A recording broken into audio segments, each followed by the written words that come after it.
Feeling overwhelmed and need a break? Let's talk about 7 recipes for distraction. We all have those days when our minds just won't shut off. When you're trying to focus, but your brain is like a hamster on a wheel. It's exhausting, right? So, what do you do when you need a little escape? Here are 7 simple distractions that can help you reset and recharge. First up, cooking a new recipe. Nothing beats the joy of chopping veggies and mixing flavors. Plus, you get a tasty reward at the end.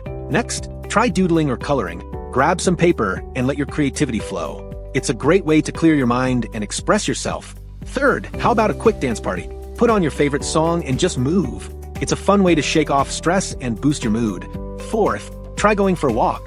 Fresh air and a change of scenery can do wonders for your mind. Fifth, dive into a good book or podcast. Get lost in a story or learn something new. It's a perfect way to escape reality for a bit. Sixth, consider journaling. Write down your thoughts, feelings, or even a to-do list. It helps to organize your mind and release some tension. And finally, try watching a funny video. Laughter is the best medicine after all. So, which recipe will you try first? Comment below with your favorite distraction. Remember, it's okay to take a break and give your mind a rest. You deserve it. Now go out there and find your distraction.